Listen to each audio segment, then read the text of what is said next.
Jam studio me zotin Tomor Alizoti, mirë se erdhët, zoti Alizoti, kënaqësi që t'ju kemi këtu. Një opinion të parë për këtë reagim të mazhorancës ditën e sotme, tërhiqet disi, thot të fakt që duhet presim opinionin e Komisionit Venecias që jepet në 21 mars. Si e shihni këtë moment? Po, çdo sinjal tërheqje nga absurditeti duhet të përshëndetur, sepse vetë paketa anti-shpifje ishte një absurditet, sepse kush do të gjykoj, kush do miratoj çfarë është shpifje dhe çfarë nuk është shpifje. Normal në gjithë botën ka gazeta, ka portale që cënojnë një figurat e njerëzve, por kjo është pjesë e demokracisë. Demokracia jeton fatkeqësisht ose fatmirësisht nga lajmi i keq. Kështu që në moment që qeveria, pushteti censuron ose kontrollon, të themi në mënyrë më pozitive, versionin e së drejtës, kjo rrezikon një shoqëri të shkojë drejt autokracisë që ne kemi pasur për gjysmë shekulli. Kështu që sa më të lirë të jenë njerëzit, të flasin, të shprehen, qoftë edhe mirë, qoftë edhe keq, është vetë tregu, vetë perceptimi i gazetave në botin ndajnë, gazetat serioze, mediat serioze, portale serioze dhe jo serioze, portale që bëjnë gjoba, që mund të themi, por vetë tregu, vetë shoqëria orientohet drejt më logjikshme, kështu që nuk ka nevojë këtë të logjikshme ta mbuloj qeveria. Megjithatë, këtë le të themi tërheqja apo reflektim të sotëm, e shihni si pasojë një analize si kjo që thatë ju, apo është taktik? Është thjesht një taktik për të zbutur disi ujërat, si me opozitën, si me presidentin, si me komunitetin e gazetarëve? Nuk është reflektim. Reflektim do të thotë që të kuptosh në ndërgjigjen tënde që kjo që ishte pa sens, ishte pa kuptim. Unë mendoj që kjo është presion, dhe presioni ndërkombëtarëve, me që kam lexuar, që kam dëgjuar, mund të rrezikojnë negociatat, mund të vështirësojnë jetën e qeverisë, dhe kjo është një mosmbajtje presioni në një gjë e cila nuk bën sens dhe nuk ka kuptim në BE, kuptim në shoqëri, për të drejtuar dhe për të shkruar vend drejt një grupimi vendesh të lira. Nuk ka sens ky ligj, sepse ne dimë çfarë. Jo ne, po në gjithë botën, ndërsa kjo nuk ekziston në këtë lloj formati, do të thotë që është rrezik që centralizimi i mendimit, centralizimi ose kontrolli nga qeverit, nga pushteti, ndaj të keqës, ndaj shpifjes, mund të abuzojë shumë lehtë, mund të shkojë drejt abuzimit, kështu që këto janë ligje të rrezikshme. Dakor, do të flasim për disa momente politike në vend, do ta nisja me mbritjen e ambasadores amerikane, zonja Yuri Kim ka ardhur, ka dorëzuar letrat kredenciale, ka mbajtur fjalimin e parë, foli edhe pak shqip, si zoti Lu në fakt, e ka nisur me spakun dhe një fjalit fort, do të vazhdojmë të jemi në krahun tuaj. Si e shihni, është ende fillimi, nuk mund të parashikojmë ose të shohim, ta lexojmë mirë, por si e shihni ju? Siç e thatë edhe ju, që nuk mund të analizojmë është dita e parë, ka qenë një bisedë protokollare që e mbajnë diplomatët. Ne si shqiptarë kemi nevojë, dhe kemi me të vërtetë nevojë që amerikanët janë prezent në Shqipëri, na ndihmojnë në rrugën drejt demokracisë, sepse kjo tregon, deri tani ka treguar që ne jemi të paaft, fatkeqësisht, ndërtojmë institucionet tona, të kemi ndërgjegjen tonë demokratike, dhe një vend i madh si Amerika do na suportonte në zgjidhjen e shumë problemeve, pra më shumë do na ndihmonte në forcimin e institucioneve sesa dëshirat e liderëve. Institucionet do të ishin më të fuqishëm sesa dëshira e liderëve shqiptar për të pasur pushtetin e tyre, egon e tyre, jetëgjatësinë e tyre, kështu që ne e kemi të nevojshme ndihmën amerikane. Po, ndihmën amerikane, po e nis me spakun, përmend reformën në drejtësi, pra lexojmë pak këto simbolet e vogla të fillimit. Ju duket sikur do t'i japi shtys, apo si e lexon këtë simbolik? Shiko, këtu përplasen dy botë, kam përshtimin, sepse njeriu e gjykon. Është një shprehje e famshme e Immanuel Kantit që thotë njeriu nuk mund ta shikojë botën siç është, po e shikon botën siç është vetë. Pra nëse dikush vjen nga Amerika apo dikush vjen nga Gjermania, koncepti i tij mbi botën, mbi objektën, mbi shoqërinë është ndryshe nga koncepti jon. Sepse ne jemi rritur në një vend ose jemi në një vend ku ajo drejtësia që ne kemi ose institucionet që ne kemi i konsiderojmë të padrejta. Dhe ata ose në demokraci janë institucionet që ndërtojnë ose pastrojnë shoqërinë ose pastrojnë politikën. Dhe prandaj referon dhe spakut. Unë tek spaku personalisht, jo politikisht, kam dyshimet e mia, por qofsha gabim unë dhe qofshin mirë ata që ne të shpëtojmë këtë situatë që jemi. Dakor, e nisi me spakun, mund ta niste me presidentin, sepse përveç se dorëzoi letrat kredenciale nuk ka patur një takim me të, mund ta niste me kryeministrin, mund ta niste me liderin e opozitës. Zakonisht takimet e kësaj natyre kanë pasur ambasador kur kanë ardhur në Shqipëri. Ju referojmë dhe Amerikanëve, zyrtarisht kanë pasur takimet në vertikal. Nuk e nisi këtej, e nis me spaku. Po sepse në të gjithë Ballkanit, perëndimorët kanë një perceptim jo vetëm për Shqipërinë, po për gjithë Ballkanin që korrupsioni politik është problemi kryesor. Këtë perceptim nuk e kanë vetëm të huajt, por e kanë dhe vetë vendasit, edhe në rastin tonë shqiptarët. Kështu që ka dashur të japë një mesazh që është pro pastrimit të figurave problematike në politikën shqiptare, pro pastrimit politikës, dhe ky është një mesazh, po ne kemi pasur shumë mesazhe të tilla dhe ne shpresojmë që rasti i zonjës ambasadore të jetë një rast efektiv, sepse rasti i kaluar peshqit e mëdhej, deri tani peshq të mëdhej, deri tani më duket ka pasur vetëm sardele, kështu peshq të mëdhej nuk kemi parë në rrjeta, kështu të shpresojmë, pra të shpresojmë. Unë nuk jam Shpresojmë që po bëhet rrjeta për peshqit e mëdhej.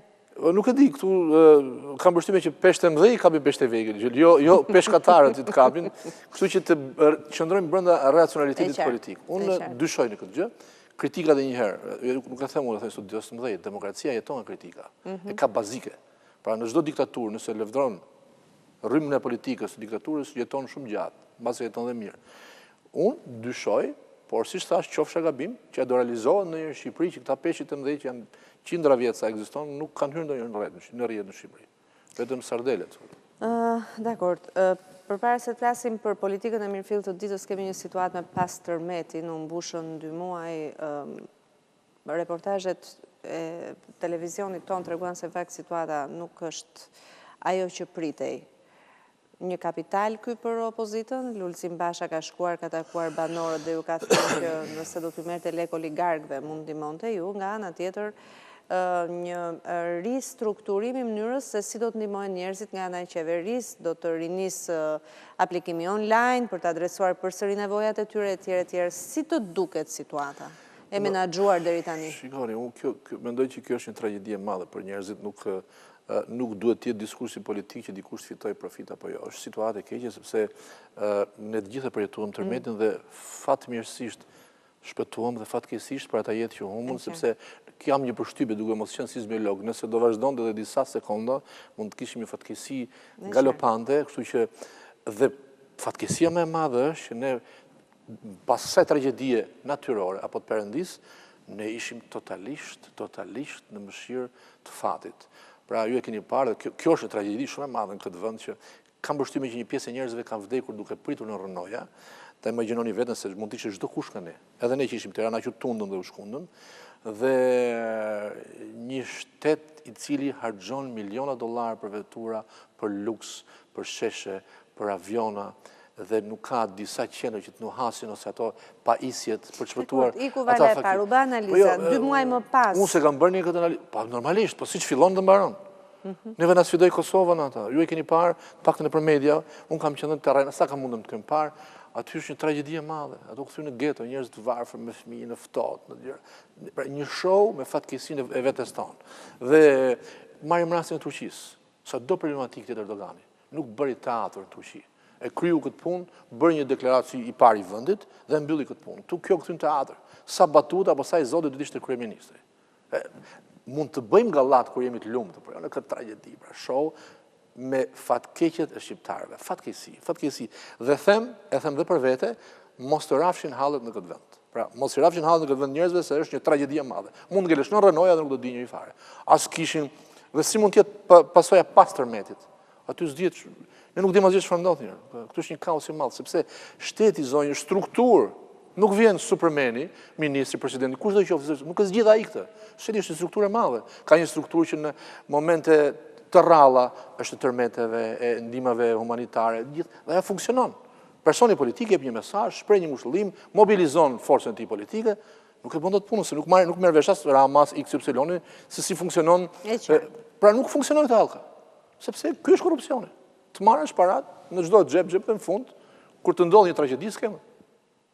Është shpreha shqiptarëve parat për ditën e zezë. Nuk ishte as qenë, as njerëz, as fare. Erdhi Kosova, një vend shumë i vogël, shumë i vërtetë, edhe sfidoi gjithë Shqipërinë, që çdo diskutojmë përpara për pas tërmetit. Na ruaj Zoti që mos ndodh ndonjë gjë tjetër. Ky është perceptimi im rreth parë për veten time, pas edhe për gjithë njerëzit. Është qartë. Kjo është tragjedi një. Megjithatë, duke folur pak për politikën e ditës, ju bët një panoram të tillë për mënyrën si u menaxhua tërmeti, një mungesë shteti që thuhet me forcë nga opozita. Duket se kjo është realitet, nuk ka të bëjmë opozita. Dakor. politika po përpiqet ta çojë vendin dhe a do të jetë zonja të çojë vendin drejt të çlirimit të kësaj situate apo ndryshimit të një situate apatike, sociale ku ka hyrë vendi. Duket se ka një amulli apo një apati sociale në përgjithësi. Shikoni, unë kam një politika, nëse nuk arrin, kjo nuk është vetëm përgjithësia e politikës. Unë mendoj që ka dy interesat kundërta ndaj shoqërisë dhe politikës. Nëse politika ka një qëllim të ruajë veten e saj, e gjithë ka politikë, ky është një qëllim i kundërshtar me qëllimin e shoqërisë. Pra, unë mendoj që politika do afrojë një ndryshim kur në grupimet e saj politike do jenë modelet e suksesit së shoqërie. Nëse aty përfshihen njerëz të krimit, horra, njerëz përfshihen tenda, problematike që ne jetojmë në këtë vend dhe ne kemi perceptimin tonë. Kush është perceptimi më i drejtë në shoqëri? Është ai çfarë ndjejmë. Politika trillon me këto gjëra, po ne gjithë si shqiptarë, nëse na anketon, kemi idesi brenda themi që këtu sikur shkon në gjë. Se arrim në një pesimizëm kaq të madh themi nuk bëhet ky vend. Pra, sepse ne kemi marrë njerëzit më të këqit vetes tonë dhe i kemi në kupol. Nuk kemi marrë njerëzit më mirë nga shoqëria. Ne nuk i duam, a vjen kjo nga nështrimi jon, nga mbyllja jon. Biles, unë mendoj që kjo vjen nga sistemi totalitar, se para se të vija ju, po lexoja një poete ruse në kohën e Stalinit që thoshte, pasi kemi mbyllur gojën, kemi mbyllur dhe veshët, më mirë të mbyllim edhe syt për të jetuar. Pra, kjo sindrom dhe kjo psikozë dhe me ka ngelu këtu që ne jemi një shoqëri që nështrohemi. E kemi thënë gjithmonë që demokracia është aksion. Por mendoj që a do arrijë në këtë format politika zgjidhë krizën, unë mendoj që politika shkakton krizën në Shqipëri. Dhe këtë e them me Dakor, politika e shkakton krizën në Shqipëri, por jemi në një situatë politike ku duket se pavarësisht deklaratave të forta të Bashës që sot dolin Durrës, dhe ne nuk e dinim ku ishte, me thënë të drejtën, dhe të Ramës që preferon të flasë nga vendet ku shkon për të adresuar problematikën e Shqipërisë pas tërmetit, pra pavarësisht pozicioneve të forta të dyve, duket se po shkrihen nakujt. Tek ajo tryeza jashtë parlamentit që po ndërtohet për reformën zgjedhore, një ide metës që thot të ngrihet në një nivel tjetër dialogu politik. Mendoni që është gati një terreni për t'i dhënë një zgjidhje me këtë politikë të ditës që kemi? Unë mendoj që tani nga përvoja botërore të gjitha krizat sa do të mëdhaja janë përfundojnë në tavolinë. Të gjitha krizat, edhe luftat botërore kanë përfunduar në tavolinë. Tavolinës nuk i shmanges dot, asnjëra palë. Fituese, humbse pjesa e zgjidhjes së krizës është tavolina. Prandaj ekzistojnë teori që përpara se të shkosh në luftë, mirë të zgjidhen gjërat para tavolinës se pa shkuar në luftë. Gjithsesi, unë mendoj që duhet të ketë një zgjidhje, por duhet të ketë një zgjidhje dhe mbi parimet që janë ndërtuar. Pra zgjidhja duhet vinë në bazë të parimeve. Nëse kjo situata, reforma zgjedhore, problemi zgjedhor në Shqipëri nuk funksionon, duhet që kjo të jetë një pjesë themeltare, kryesore e çdo tavoline për të rregulluar diçka. Se ndryshe pastaj vetë tavolina nuk ka kuptim. Pra duhet të ketë disa kushte që të vënë kushte, se ne kemi parë, kemi dëgjuar live që në Shqipëri janë vjedhur, stërvjedhur, a ky ai mos i hym kësaj teorie, kështu që kemi parë gjërat vizuale, tavolina duhet të shojë në zgjedhje, jo në status quo. Pra, jo në agoni të vazhdueshme. Tavolinat kanë një efekt. Nëse janë për zgjidhje, janë fantastike. Nëse nuk janë për zgjidhje, nuk janë tavolina, janë ekzistente. Dhe nëse janë të sforcuara nga ndërkombëtarët në pikat e Bundestagut, Bashkimi Evropian, në mars mund të na hapet drita jeshile dhe ne dhe Maqedonisë Veriut dhe duhet bërë ajo reformë zgjedhore, e thënë Shqip, bëni këtë reformën që t'ju fusim në BE se na mërzitët.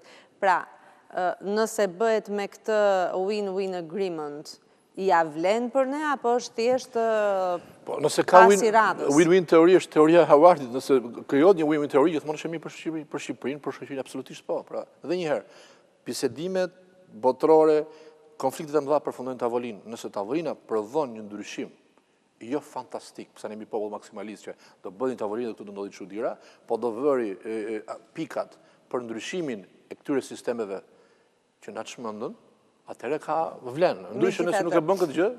Nëse hapet ajo drita jeshile për Bashkimin Evropian, dhe unë flas nga pikpamja pragmatike, duke u shmangur gjithë analizave moraliste, Basha tha Rama ik dhe me Ramën ul në tavolinë, Rama tha ti do vish një ditë e kun dhe ai po vjen, dhe i lë këto analizat romantike rreth faktit.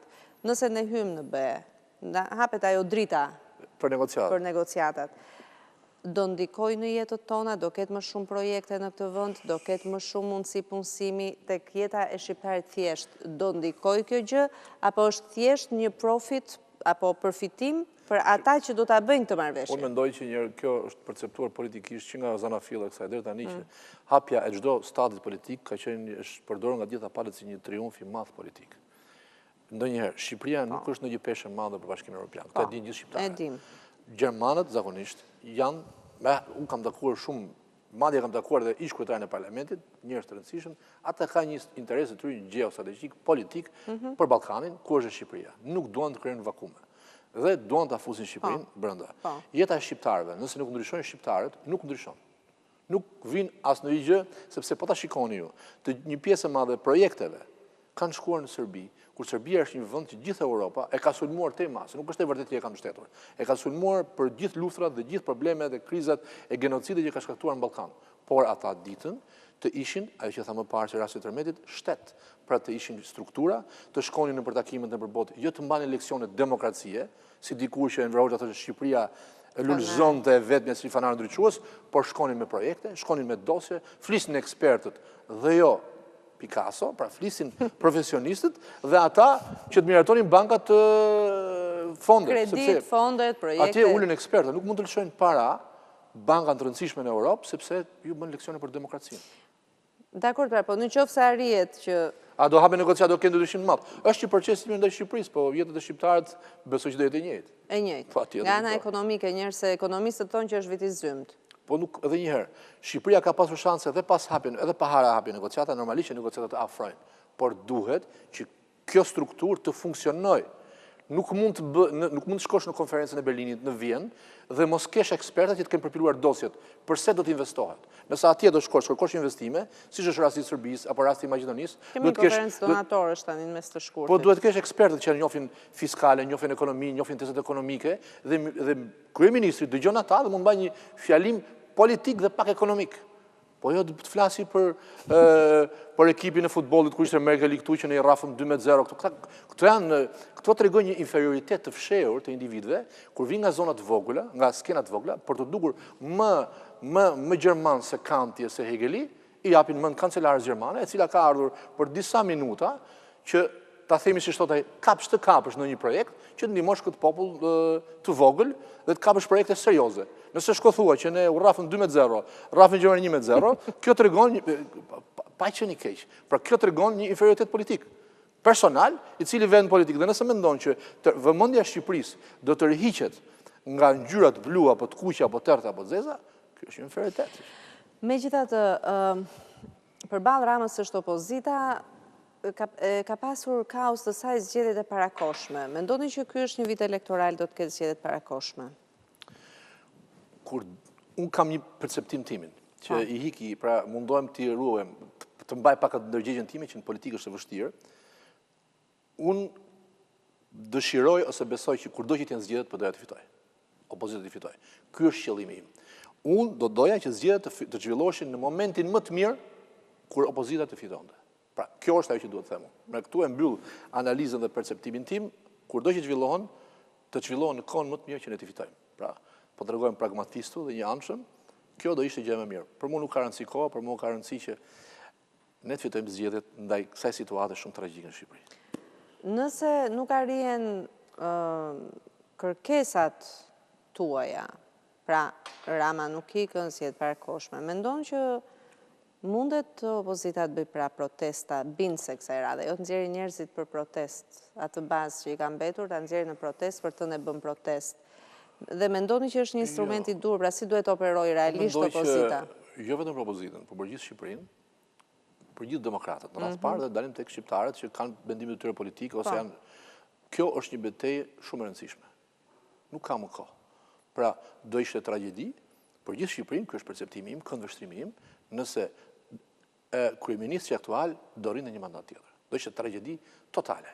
Sepse duke parë lëvizjet e tij politike, duke parë një njeri apolitik që ka postin më të lartë politik dhe tenton të shkojë në autokraci, do ishte rrezik për Shqipërinë. Shqipëria ka pasur një standard në 30 vjet tranzicion demokratik, mund ta quajmë, që ka në çdo 2 mandate çdo qeveri ka ikur. Dhe ka qenë një perceptim si çiki gjithë njerëzve. Nëse ky thyhet, është një problem shumë i madh për shoqërinë. Jo vetëm për demokratët. Pra, instalohet një pushtet që rrin për kohë të gjatë, shtrin grupet e interesit shumë të thella dhe shumë vështirë të shkputet. Pra kjo është një betejë jo vetëm për dëm, Pra nuk është as për kryetarën e PD-s, kjo është betejë në radhë të parë e të gjithë demokratëve, që duhet fituar me do e mos, dhe gjithë shqiptarëve. Që të krijohet të ketë një shfryrje politike, të ikin sa të vinë sa. Kjo është demokracia. Të qarkullojnë elitat. Qarkullimi i elitave është një fenomen demokratik. Në një vend post-totalitar, si Korea e Veriut, të kapësh një kohë të gjatë pushtetit është e rrezikshme. Kushdo qoftë. Jo ky individ që në sytë e mi tendon te narcisizmi dhe autokracia. Dakor, megjithatë, largimi i tij do të vijë si pasojë një opozite të denj apo do të vijë sepse ka ardhur radha për tikur edhe hapet rruga dhe le të vijë opozita në pushtet? Unë mendoj që këtë e dëgjon në çdo cep që gjithmonë është në këtë rast që u lodh, nuk ka zgjedhje, po është lodhur ata që janë në pushtet të tillë. Unë do doja të ishte kjo e para që njerëzit kishin alternativën më të mirë. Opozita ka mundësinë që të ndërtojë ekipin më të mirë, alternativën më të mirë, të mësojë nga gabimet e saj, që t'i ofrojë shqiptarëve një gjë të mirë. Mundësinë e ka. Do ishte më e mirë që të vinte në pushtet opozita e tëra e bashkuar ajo që është, me modele të reja dhe me cilësi të reja. Kjo është dëshira ime, që edhe njerëzit që janë atje, pas një kohë tepër të gjatë, 30 vjet, të shikojnë ata ose të krijojnë, ose ta themi edhe shqiptar, të kenë mundësi t'i mbushin mendjen vetes që po vjen diçka e re. Unë do preferoja këtë, dhe jo lodhjen e palës që është në qeveri, por unë jam rrështuar fort me gjithë problemet dhe kritikat që kam vetëm për një arsye. Unë e shikoj Ramën dhe qeveri Ramën të rrezikshme. Sepse e shikoj të rrezikshme. Dhe do jap maksimum personal, për mua personalisht të ikjaj. Nëse opozita nuk do jetë aftë, do ikë dhe ja. Dhe pyetja e fundit, unë e kuptoj që ju doni të jeni politikisht korrekt me forcën tuaj politike dhe kjo është e drejta juaj. Pyetja e fundit është që ka zëra, sipas cilëve Basha dhe Rama kanë prap një pakt mes tyre. Tani unë po të besoj këtë gjë, që nuk e besoj, sepse pa bërë në Pra nuk e beson? Jo, nuk e besoj. Sepse? Sepse, mos harroni që një nga armët e fuqishme dhe opozita ka qenë e dobët në këtë pikë, ka qenë propaganda e fuqishme non-stop e Ramës. Unë kam pasur një tezë dhe kam thënë në gjithmonë, në çdo mbledhje të opozitës, nëse Rama është karagjozin, do të jemi seriozët. Me teza, me alternativë, me gjëra serioze, me figura serioze. Dhe nëse kjo ndodh pastaj këtu ka një gjithë loja. Po unë nuk besoj në këtë gjë, sepse nuk ka logjik politike që të ketë një pakt që të Rama prapë pushtet. Se pastaj shkuptim ka. Nuk ka komë, thash, jo për kryetarin e opozitës, nuk ka komë për demokratët, dhe nuk ka komë për shqiptarët. Nëse kjo nuk bën logjik politike, nëse ata kanë bërë një pakt, dhe pakti mund të shojë që të Rama, s'ka sens. Atëherë, mbas 2021, kush do merret me opozitën? Nuk bën sens politik. Pra, prandaj unë nuk primer të besoj këtë gjë dhe unë jam i bindur, kjo është bindje personale, që Rama sa më shumë e shton dozën e propagandës, aq më krizë të madhe politike është. Ky është i pari shumë pushteteve kur janë krizë, sa më në halë të njeriu aq më shumë përpritet. Kështu që unë mendoj që opozita do vinë pushtet, po është e mirë të vijë me modelin më të mirë. E qartë. Unë ju falenderoj shumë, zoti Alizoti, për gjithë opinionin që ndat në studion tonë, isha me Tomor Alizotin. Kalojmë një hapësirë publicitar për të vazhduar me zhvillimet tjera.